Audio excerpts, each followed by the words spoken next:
Hello, welcome to the Raw podcast brought to you by the Sunderland Echo. My name is Jason Jones, I'm joined by James Copley. Phil Smith is having a very, very well-deserved day off. James, anything in particular you'd like to talk about today? Do you have a good weekend? Get up to much? Yeah, I was just saying before we came on the pod there that I'm very, very happy, but very emotionally drained as well, very tired, but it was all worth it. I mean, what a weekend. Fantastic. 3 days in the capital. Wonderful. The scenes, I've never seen anything like it before, really. It was amazing, but we'll come on to it, I'm sure. But yeah, tired. Yeah, that's one word for it. I'm absolutely knackered, completely exhausted, but the best kind of exhaustion, I think it's fair to say. Yeah. And I am so incredibly grateful that we're not recording this pod with a result that looked for a long time as if it might actually be in the offing, because I think it's fair to say that Sunderland didn't exactly come out firing at Wembley. There's a lot to pick through. A full weekend of action on the pitch, obviously everything that sort of comes with the playoffs and being down in London. I mean, if we're not careful, it could end up being one of the longest episodes that we've ever done. So we'll try not to be too tangential about everything. But yeah, I mean, where to start really?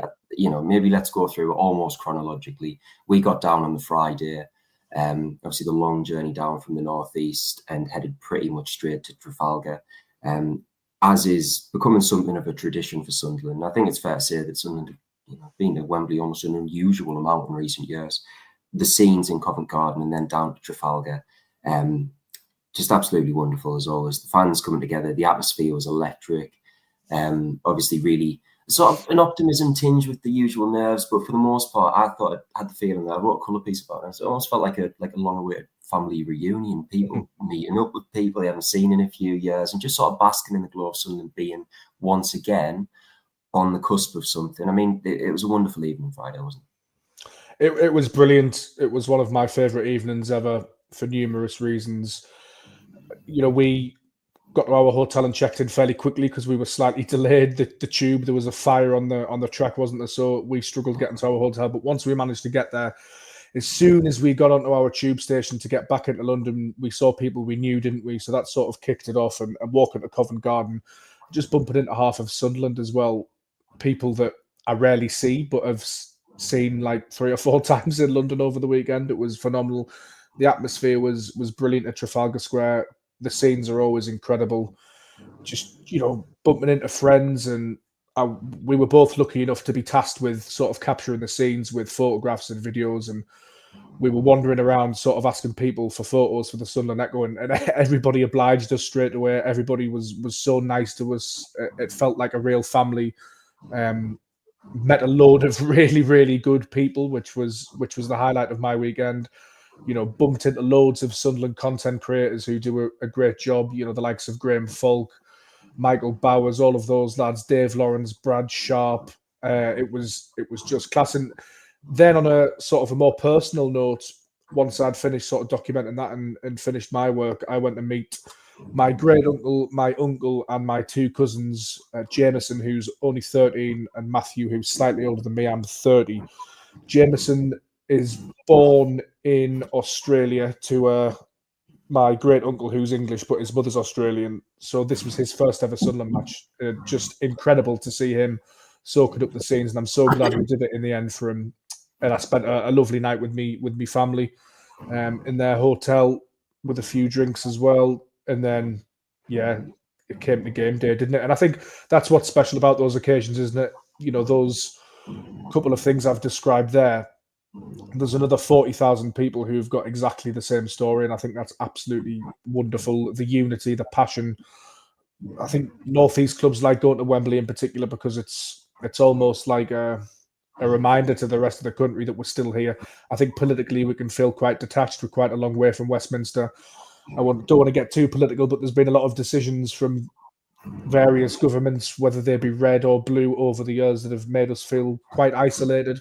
And I think Sunderland at Wembley is always a chance for us to reassert ourselves on the national stage. And it certainly felt like we did that. Everybody was impeccably behaved. I didn't see any reports of any trouble. The police, when we were at Trafalgar Square, looked really, really relaxed and looked sort of part of the really. which was nice to see. So a fantastic day out in the capital, and I hope everybody had as good a time as me, because I had a fantastic time, and I know you did too. And I would encourage actually everybody to go over and read Jason's cover piece on the Sunderland Echo from Trafalgar Square, because it was fantastic. Cheers, mate. I appreciate that. I was sat in my travel lodge at 2:30 on Saturday morning writing that. Still, it was it's right what you're saying. 40,000 people or whatever having those same memories, and I'm sort of looking back on the weekend, and what I'm finding is that it's a lot of almost snapshots. It's the little things. It's obviously we're going to come on to the game and everything that happened, but in the build up to it, certainly it's just the little moments. Bumping into people who you're barely acquaintances with, but when you're down there, when the atmosphere is what it is, and when everybody's rooting for them to pull it off, and when everyone's pulling in the same direction, suddenly those sort of acquaintances, they feel like lifelong friends. There's a real sort of bond there, and it was just brilliant. It was brilliant. I was at Trafalgar quite a while after you headed off to sort of capture it as it began to really set in, and darkness descended, and the longer it went, the more it just felt more and more like a little bit of almost like a carnival. Do you know what I mean? It was a celebration of Sunderland and what this club's about, and a real reward for the supporters. I felt it hasn't always been great in recent years. In fact, more times often than not, it's been pretty bloody terrible in recent years. But these moments, they don't come along all that often, and I think that when they do, they need to be cherished accordingly. And I think that the way that the Sunderland support, the way that we went down there, and then obviously the way that they conducted themselves while down there, I thought it was just a credit to the club, a credit to the city, and really a wonderful thing to be a sort of small part of, if you like. Then obviously Saturday morning, dragged myself up out of bed after staying up the early hours writing about Trafalgar, and then down to Wembley Way, and again the atmosphere was just fantastic. I was there again a little bit earlier than you. I sort of there's the first drips and drabs of supporters from both clubs, Sheffield United as well, sort of started filtering through. You could feel it building, but then by the time you got down, you were like right in amongst it, and you were saying it was pretty much your favourite part of the weekend was being at Wembley as the supporters are coming in that those sort of tense few hours before kick-off, and really just basking in Sunderland being on the brink of something yet again. Yeah, that was amazing, to be honest. I got to the press room, and I mentioned to Rich, our boss, that it really started to heat up on Wembley Way in like the best possible sense. And he said, well, get yourself back out there and start documenting it, which was music to my ears, to be honest, because I really do enjoy that element of the job. Again, everybody was just so lovely. Everybody I asked for a photo or a video was class. There was a lot of handshakes, a lot of hugs. I saw a lot of people I knew yet again. Just that wall and sea of colour and noise was fantastic. It's not really even an over-exaggeration to say that I didn't really felt like I saw too many Sheffield United fans. It felt like it was all Sunderland, and that sort of set the tone for the day, really, I guess, in a sense, until, of course, Sheffield United scored, and we thought it might go differently. But, yeah, just magical scenes. And for me, we'll come on to the game and stuff like that, but I think that weekend, that day, it is generational. I think it's Sunderland's best day since 1973. Best day in my lifetime, because there wasn't around in 1973. It's incredible. If you think about it, these sort of scenes don't tend to happen that often. I know we've had, the League One playoff final and a couple of good moments at Wembley over the years, but this was such a huge game. The magnitude of it, our underdog status, the way we did it, the way we'd done it in the semi-finals, just the magic of it, the stories, the narratives. That's up there with, anything anybody's ever seen, I think, from a Sunderland point of view. And as I alluded to, they don't come around very often. It's going to be 2025, 1973, 1937. I think it's that special. I know it's not a major trophy, but I think it's pretty much as good as, in terms of the feeling of a game going up through the playoffs to get into the Premier League, given what the Premier League represents at the moment, I think is outstanding. And yeah, I'm running out of things to say, to be honest, because it was incredible. It really was. It was. I mean, my head is still an absolute whirlwind. I don't think I've properly settled since. And we had to go back to work this morning. I know. Since Eliza Menda equalised, I've just been on on a different planet, to be honest with you. I think, it's right what you say. Like, obviously, this isn't a major trophy, but the financial incentive is one thing. I think the bigger part of it, and it's something that you wrote about brilliantly in your colour piece of the weekend, is, if Sunderland had came down in 2017, bounced straight back up, first time of asking, obviously it would have been a wonderful thing. It would have been what everybody wanted. Don't think it would have been special. And I think that those 8 years, that near decade, where the club has literally reached new depths at times. There's been times where this club has obviously been through the ringer, fallen the 2 successive relegations, fallen all the way down to the third tier, and not always necessarily thriving in the third tier as well. Having some really difficult moments in League One.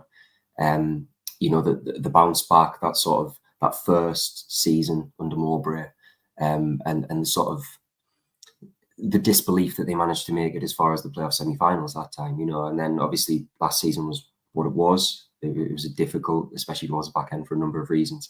But then to come at it again with Regis and this young squad, this really likeable, exciting squad, and to finally end those 8 years, it's just such an unbelievable, like you said, such an unbelievable narrative. And I think that all of the contributing factors over the better part of a decade now have ultimately led to this being such a special moment in Sunderland's history. I think that if you take a lot of the trials and tribulations out of the equation, I'm not sure that Saturday is as unbelievably special as it was, to be perfectly honest with you. I guess with that in mind, we probably should talk about the game itself, because it was a game that really seesawed. I think it's fair to say Sunderland obviously came out, and I think it's probably an accurate assessment to suggest that they struggled from the off. Obviously, very early on, Anthony Patterson makes that wonderful save from Kiefer Moore. And in the process of that passage of play, Sunderland obviously lose Luke O'Nien, goes down. He's down for quite a while, dislocates his shoulder, is eventually taken off. And at that point, James, it felt to me that all of the not all of, but a large part of the pre-match atmosphere, which was so brilliant, by the way, Sunderland fans, deafening noise from the outset as soon as they got into Wembley, essentially. A lot of that felt as if it was maybe deflated slightly. There was a loss of momentum, perhaps some fears as to how Sunderland would deal with the game without Luke O'Nien, because it's very important to the way that the Sunderland lineup would play under Regis Labrace. And it was a difficult moment for Sunderland to navigate.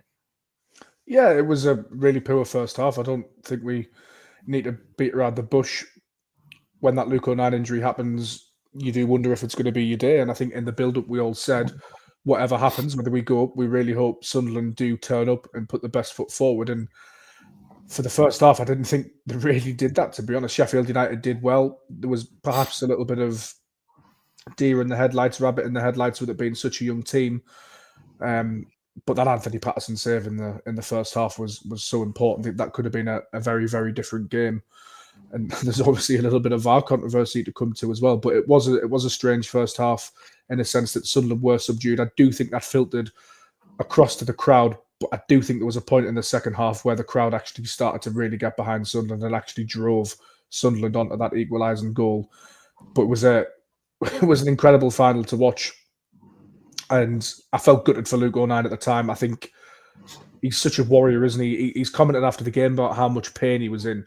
Like, he was refusing the stretcher. He was trying to get up and play on. Yeah. He dislocated his shoulder, and his first thought was, I'm going to try and stand up and see if I can play on and pop it back in and keep going. You could tell that's what he was trying to do. That's why he was on the field for so long. And then to walk off, and I think there were scenes as well, I don't know if anybody else caught them, but he calls for his wife and daughter as well just to come and make sure he's okay. And then what a trooper, he goes in, gets some painkillers and comes back out to cheer the lads. And he's such a selfless player, isn't he, that he turns around afterwards and said, well, I'll pop the other shoulder out if it meant we would have guaranteed us winning. He wasn't sad at all not to play in the game as long as Sunderland got there. And what a remarkable story. Over 300 games, double promotion winner. Had plenty of critics over the years, from attacking midfield to left back to right back to centre midfield to centre back. Just ridiculous, really.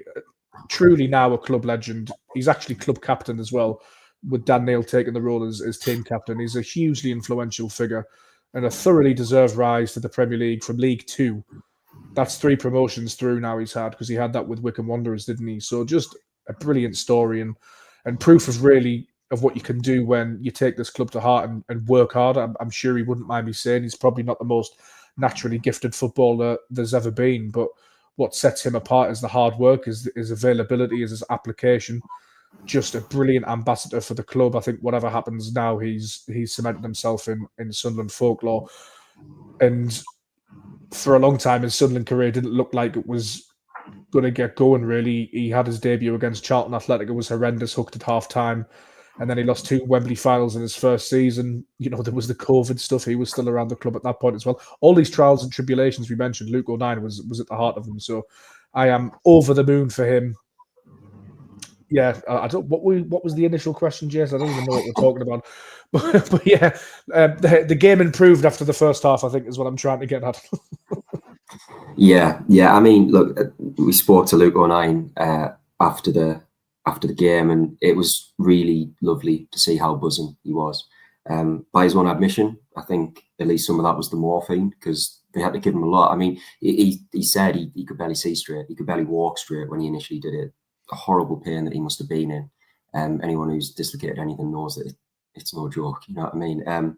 But the fact that, like you said, I do genuinely believe that if there was a version of events in which Luke O'Nien could have gotten back on that pitch, he would have been there, which, you know, testament to the man that he is.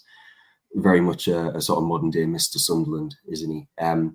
Obviously, shortly after that first half goal, Sheffield United take the lead.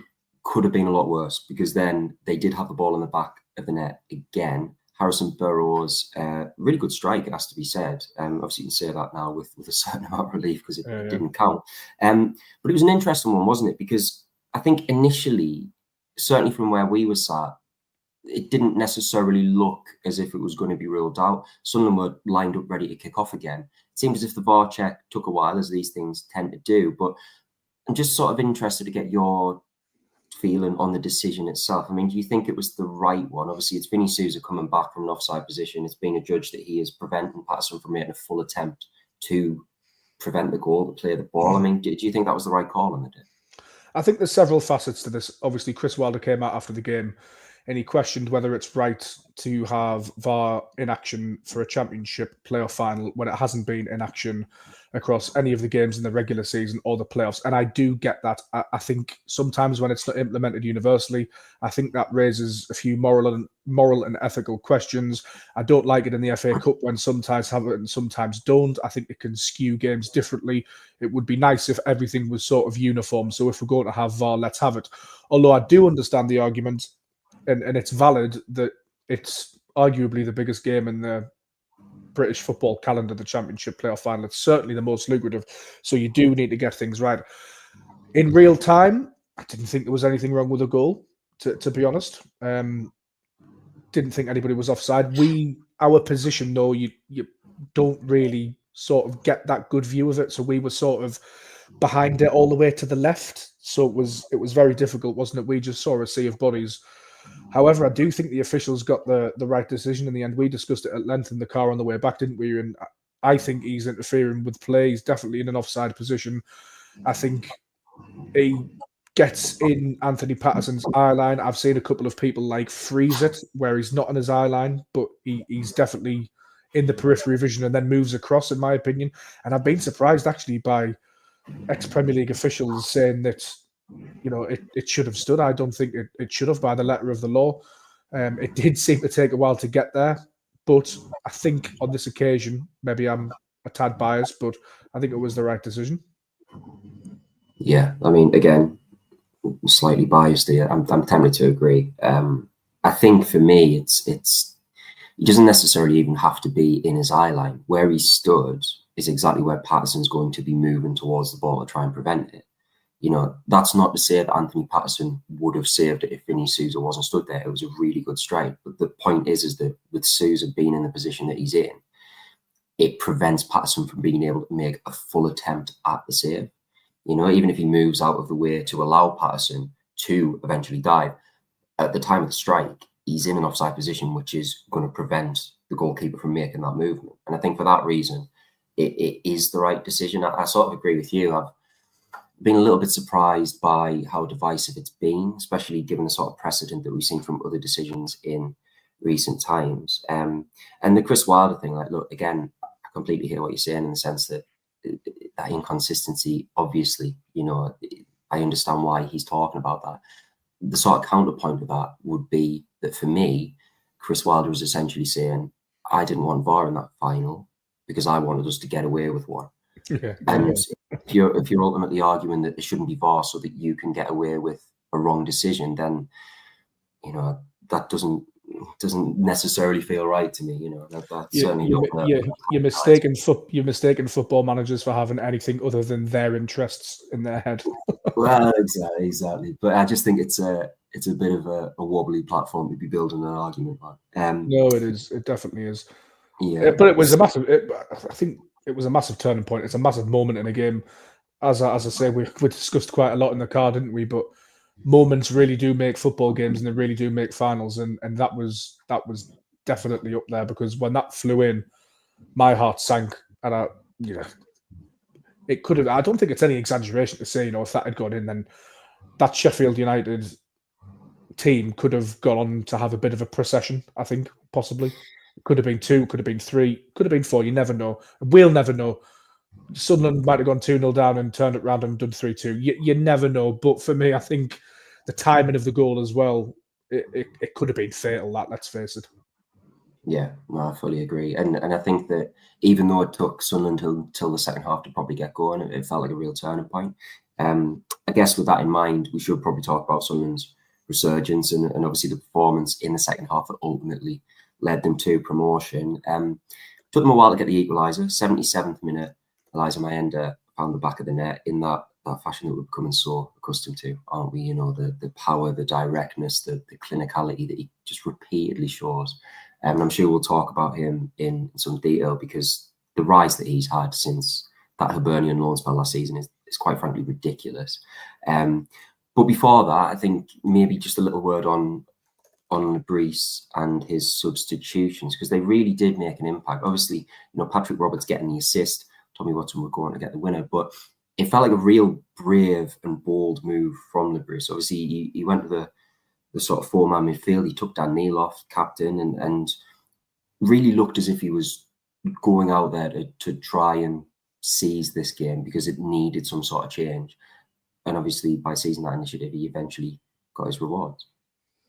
Yeah, I mean, really proactive and positive of substitutions done nice and early. And we talked about Sheffield United's bench, didn't we? And the embarrassment of riches that they had, and the fact that if they needed to turn the game, they might be able to do it. But in fairness to Sunderland's substitutions, they managed to do it. I mean, Patrick Roberts playing with a grade 2A calf strain. I thought he was absolutely exceptional. And if you consider the moments he's had a hand in producing now, like the Sheffield Wednesday League One playoff semi-final, he scored some important goals over the years, got some important assists, and then he's done that again in the final with the assists. So all credit to Lebris. I think he got the sort of tactical battle spot on in the second half, didn't he? I mean, the decision to drop Enzo Lefebvre deeper, I think really paid dividends, doesn't it? And he really started to work his magic. Poses some very interesting questions for next season about his position. He's been brilliant and we love him, and he's contributed, like, I think it's 3 assists, isn't it, over the playoff campaign. But do we actually know where his best position is yet? I'm not entirely sure we do. I just know that he's a fabulous footballer and I'm looking forward to keep him. But Menda, I mean, that finish just sublime, like emphatic, I would say, at the Sunderland end. Wow, what a noise that was, what a moment, what a player. And we've talked about his story quite a lot on this podcast, but he was absolutely nowhere last season. He was, this time last season, he was coming back from Hibs on loan. He played 2 or 3 times for the first team. I think he then played for the under-21s. And then he comes back to Sunderland in the summer, gets his head down. Regis Lebris comes in, instantly takes a shine to him. And then before you know it, he's Sunderland's latest hero. And he's come back from a couple of setbacks this season as well. Blackburn Rovers on Boxing Day. There was a bit of a fan backlash towards him, to be honest, when he missed that chance that would have given Sunderland the lead, when it looked like Sunderland would be pushing for the top 2 at the time. I think it was one of the games in between Christmas and New Year against Stoke City. We lost 1-0 down there. He missed another chance and everybody was on his back again, but he's bounced back fantastically. And he's a player that's completely embraced Sunderland. I mean, Wilson Isidor's another one. You know, a lot of this squad have embraced the club, and it's lovely to see them when they do that. But the connection he's got with the fans and the G'ing up he's done, and just absolutely class. And I'm buzzed that he got that moment because it was special. And from then on, although I didn't expect it to happen like it happened, to be honest, I was never concerned. I never thought we were going to lose it again. It just from that moment just seemed to give everybody the belief. And I thought that, as I said earlier, the Sunderland fans really rallied in the second half to like push the team towards that moment. But once we had that moment, I thought Sunderland fans like went into the next gear and were just magnificent. And I was watching the fans more than the game, and I was just thinking, there's no way they can lose this now. It's impossible. And it just, you know, with that little unsold block of tickets, well, I wouldn't even say little, that block of tickets that Sheffield United visibly hadn't sold in the middle of their tier, just seemed to get larger and larger and larger as Sunderland fans got louder and louder and louder, and they got quieter and quieter and quieter, and you just thought, hang on, there's something going to happen here, and God, it did. Yeah, I mean, look, you felt momentum shift in the ground, didn't you? But I think even sort of taking that into account, did anybody really, truly, in their heart of hearts, believe that Sunderland would not only score another vital stoppage time goal? See, we had the Dan Ballard header against Coventry. I didn't think we'd see anything like that again. They've gone and done it at Wembley. It wasn't quite as late, has to be said, but it was still bloody late. And of all the people to score it as well, Tommy Watson. I mean, you know, so much has been said, so much has been written about Tommy Watson since it was announced in early April that he's leaving the club. He's going to Brighton. We know that's happening. It's a done deal. There was a lot of backlash from supporters. You know, there's been games where he's come on, he's been booed. He's still only a young lad. You know, he's a teenager. He's had to shoulder all of that. He's had to try and apply himself. He's had to work his way into some kind of contention. You know, let's not forget that he himself has also had injury issues at various points this season. Hasn't always had consistent game time. And yet somehow, taking all of that context into account, he's still managed to come on in a championship playoff final. First of all, you know, even prior to the goal, I actually thought that he applied himself really, really well. I thought he made a difference. He had a hand in the first goal, you know, yeah, he did. Yeah. Ball in the middle. And I thought that he looked really lively. He looked really at it. He looked like he wanted it. And then ultimately when that moment comes, the quality of the finish, you know, the instinct to turn and to drive is one thing, but the quality of the finish, and it just seemed to trickle into that bottom corner, didn't it? It took an age to get there. And when it did, there was that split second of, it was like stupefaction. Everyone was like, is that actually gone in? And then it just went. And it's just crazy, isn't it? That, you know, of all of the players to do that, at all of the moments that it could have been, the last kick in a Sunderland shirt for Tommy Watson to secure promotion for his boyhood club. I mean, I hate when people say you couldn't write it, because you could write it. But if you did write it, someone would turn around and go, you're going to have to rewrite that because that's a bit too corny. But it happened. Absolutely remarkable. It's madness. Like, it's completely ridiculous. I couldn't believe it when it went in. I think we'd all probably had the thought that something like that could happen. But as you say, you sort of dismiss it. Not many people vocalize that thought. We've probably all had it and thought like, oh yeah, like imagine if Tommy Watson scored the winner, or wouldn't it be funny, or wouldn't it be ironic? You know, just referencing our many car stories over the weekend. But I didn't think. Well, I thought on the off chance that he might not have got on in the game, depending on how it had gone. I thought there was an off chance that could happen. We've seen him being left on the bench, haven't we? But fair play to Lebris for bringing him on, and he just added a different dynamic, didn't he? It's a bizarre situation. It's a bizarre story in the sense of how it played out. But he now leaves Sunderland with respect. Had we lost that playoff final, I think he would have gone to Brighton, and there would have been a fair amount of resentment from a few, despite him, you know, being quite clear on his reasons and all of that sort of stuff. But that goal changes everything, and he leaves with respect. He leaves with, you know, everybody's best wishes, and it is an amazing part and gift. And the story that he's an academy graduate is fantastic, and I think that's the identity of the club now, isn't it? which is absolutely fantastic, because when we went down from the Premier League 8 years ago, we didn't have any identity, really. Our identity had been sacking managers, staying up via a great escape, and beating Newcastle every now and again. That was our identity. And don't get me wrong, it was good and it was great at times, but it wasn't really sustainable, and our transfer policy wasn't sustainable, and that all showed in the end.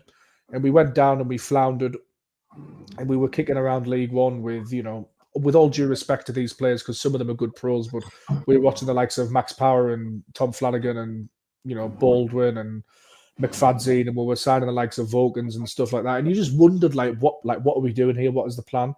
But now the club's managed to harness what we've all sort of known was there, but we've never really utilised to add the best of our abilities.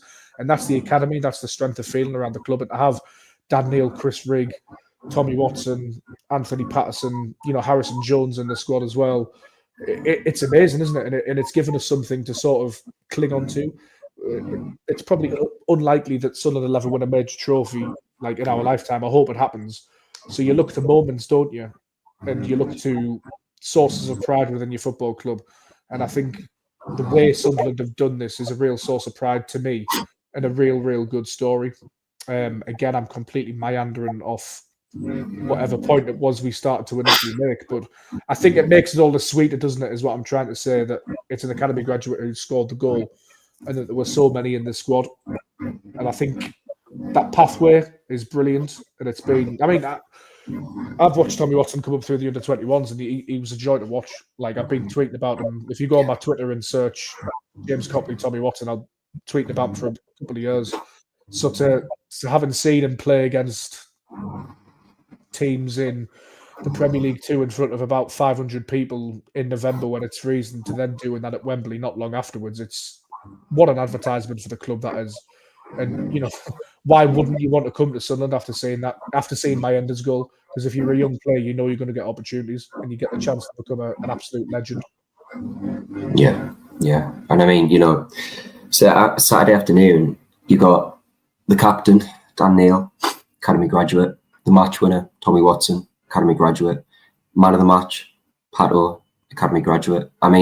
Again, you couldn't really ask for it to have happened in a better way, or a more sort of satisfying and fulfilling way. I don't think, it is really testament to, to this sort of bold direction that the club's taken, the willingness to trust and invest in youth, the patience, when we're talking about a player like Eliza Menda, obviously not an academy graduate, but to bring him in and to go, you know what, let's give him the time to develop into a player who's capable of turning matches on their head. Even someone like Trey Hume, when he first came in, he wasn't immediately into that first team. He signed for a pittance. He took a little while to get there, he's sort of squad player, and then he's built himself up. And now he's, I can't really imagine a Sunderland side without Trey Hume. I don't really want to imagine a Sunderland side without Trey Hume. That tackle on Ben Burton Diaz, the moment that went in, the juncture that happens in the match.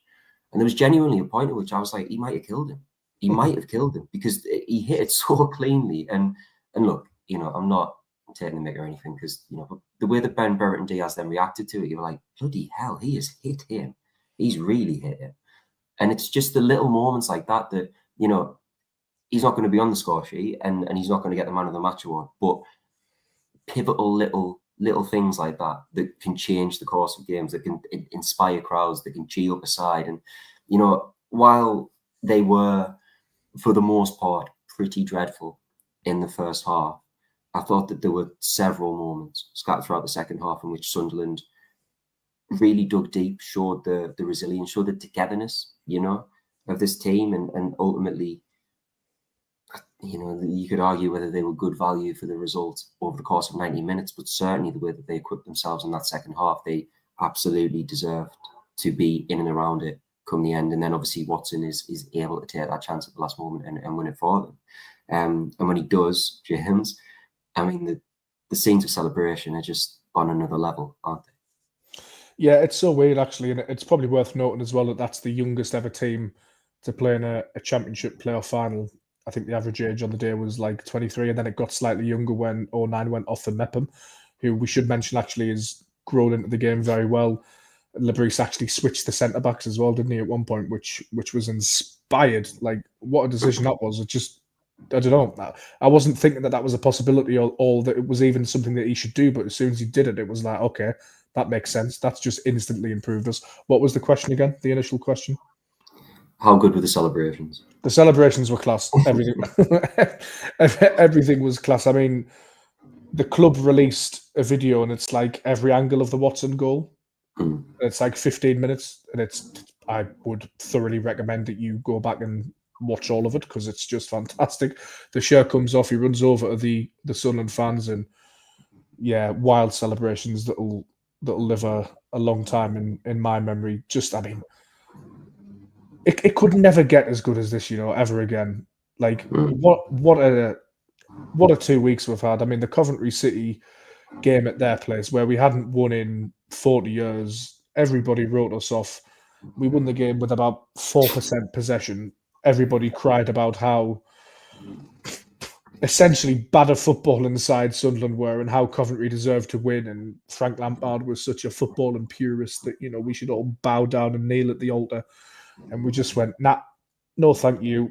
And then for the second leg to go the way it did, and for Coventry to play fairly well again, but for Dan Ballard to do that, and then for it to happen again, I know it wasn't quite as late as you say, but it's just you couldn't write that. You could not write that script. It would get rejected. If you took that to Hollywood, they would just be like, yeah. Do you know who I feel sorry for? I feel sorry for the Sunderland Till I Die producers, because they followed the club around under Stuart Donald and Charlie Methven, and then they stopped making sort of fly in the wall documentaries, although they did return for the third season, but they had to use other people's footage for that. And then they stopped making these fly in the wall documentaries. They stopped actually filming, and then all of this stuff starts to happen. So I do feel a bit sorry for them. I'd like to think that maybe they could cobble something together, but yeah, it could never get as good as that again. Just the context, the late goals, the till the end slogan, the unity. It feels like the club's back, the city's coming back. The investment that's coming into the city in various places, like just off the top of my head, Crownwork Studios, the sheepfolds looking nice, the redevelopment around the Stadium of Light, the Vauxhall site, which has started to be redeveloped after what felt like an eternity of my childhood of that just being a barren landscape for no reason. It feels like the club and the city are lifting together again, and it's a post-industrial town, it's a post-industrial place. We don't have the coal yards and the shipyards anymore, but we do have the football club, and that's what keeps us going, I think, for a lot of us in Sunderland. So amazing celebrations, and yeah, I've never heard anything like that in my life. I mean, the scenes in the press box as well. He won't mind me saying, but like Jeff Brown from BBC Look North, like practically in tears, just with a massive smile on his face, couldn't really believe what was happening, and he's seen it all pretty much as Jeff Brown, and it's just incredible to sharing that with people. And I think we're all emotional wrecks by the end of it. It matters a lot to us as much as the people at home, and we've got to be professional, and we are journalists at the end of the day. We have to work, but like, this is our club, isn't it, Jason? It was a privilege to be there. It was a privilege to be in the mix zone afterwards to speak to Tommy Watson. I'm glad you got to do your interviews as well with Luke, and it's fantastic memories, and that's some of the content that I've seen as well, just from Wise Men Say, Roker Reports, like people like me, mate, like Michael Bowers, like just random videos of him celebrating, but then him seeing like other mates like Dylan and stuff, and they're coming in, and it's just honestly brilliant. And I'm so glad that everybody's been able to document it, because I'm just going to consume it, I think, until I'm like 84, and I'll scuttle off into me grave quite happy that I've seen Sunderland beat Sheffield United at Wembley, because it was really good. I'm talking absolute nonsense, by the way, now, but it's been that sort of weekend. I can't really string coherent thoughts together anymore. It's just all coming out like word vomit. Yeah, I'm exactly the same. Those three games, what was it, 88 minutes, 122 minutes, 95 minutes.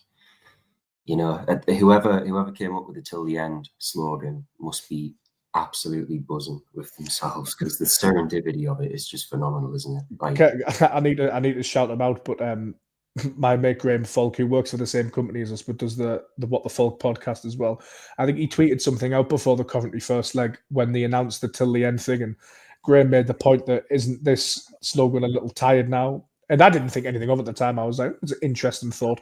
And then I messaged him after the Dan Ballard header saying, like, do you still think the till the end slogan's a bit tired? Because I think that's aged like milk, that tweet. But in fairness to Graham, he took it well, and it's become something folklore. That it's become part of our identity now. That, hasn't it? It feels really significant. It might come around and bite us on the arse again one day, but who knows? We'll see.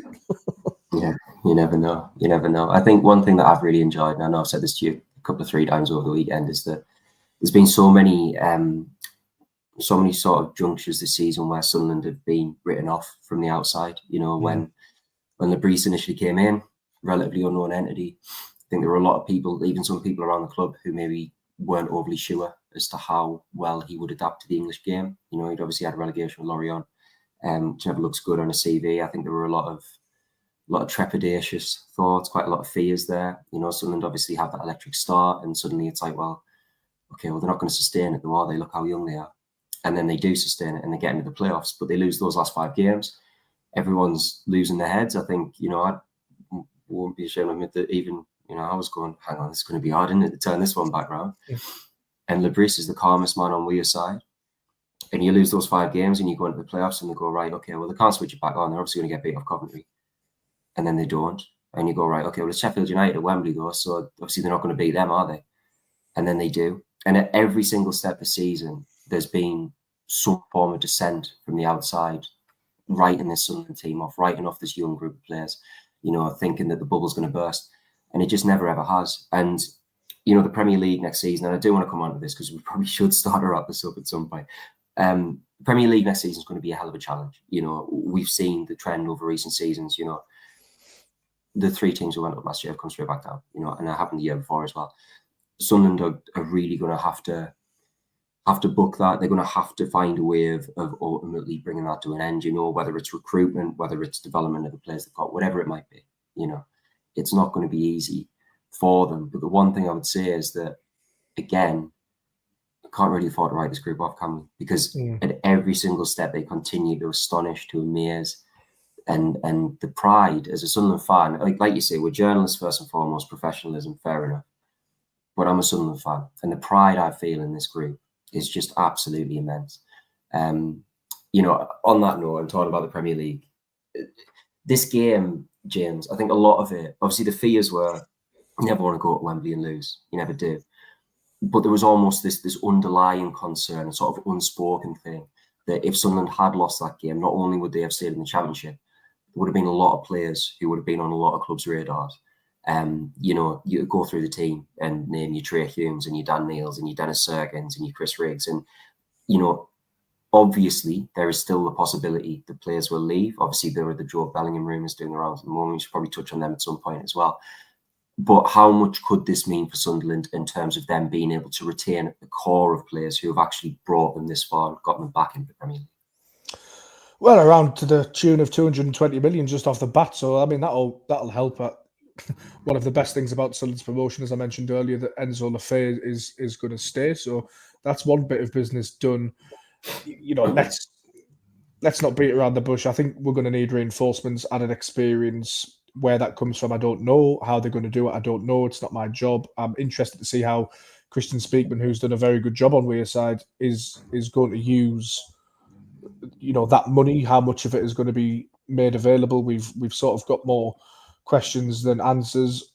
I think, you know, some players will probably leave as well. I don't think now's the right time to talk about who. I think we should enjoy this moment, but there will be a few changes at the club.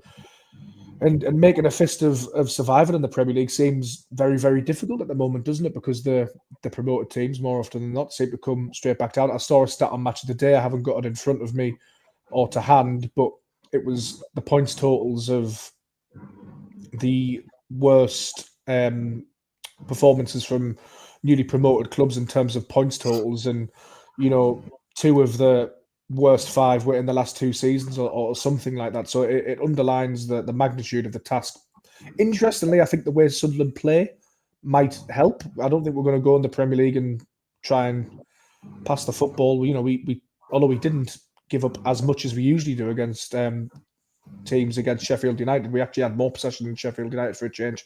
We do tend to give up a lot of the ball. We are rugged defensively. Lebris is a pragmatist, isn't he? I don't think Regis Lebris is an idealist in terms of the way he sees football. It's very horses for courses. It can be very, very good at times. Don't get me wrong. It's not a criticism at all. I think you have to be pragmatic at times. I don't think Sunderland are going to go up and Regis Lebris is going to stick to his guns like a Russell Martin. I think he's learned from his time at Lorient. I think at Lorient, they said he was a bit too tactically stubborn. I think at Sunderland, he's proved he can be actually quite tactically flexible at times. I think that's a fair assessment. So it will be interesting. It could be a hard 10 months. It could be hard 10 months, but I think for the moment we've just got to enjoy it. It feels like we're back where we belong in a sense. And if we did come back down, we've gone again before. We'll go again. We've been all the way down to League One. We can withstand anything anybody's going to throw at us. But it'll be nice to have, trips to the new Everton Stadium, back to Anfield. We're going to see Mo Salah running around the pitch and all of that sort of stuff. It'd be nice to have those moments back. And this is a team with potential and sort of room to manoeuvre as well. They are still quite young. You don't know how some of them are going to develop. As I say, there will need to be some additions in there, but all eyes to the transfer market, I guess, and I'm excited to see what happens. I think it's going to be a busy summer, incomings and outgoings. I think there could be a couple of surprises in there. There's obviously a fair amount of players out on loan as well, and given Sunderland's promotion, there's a couple of them where you wouldn't see a way back for them. So I think buckle up would be my message for the summer. Buckle up.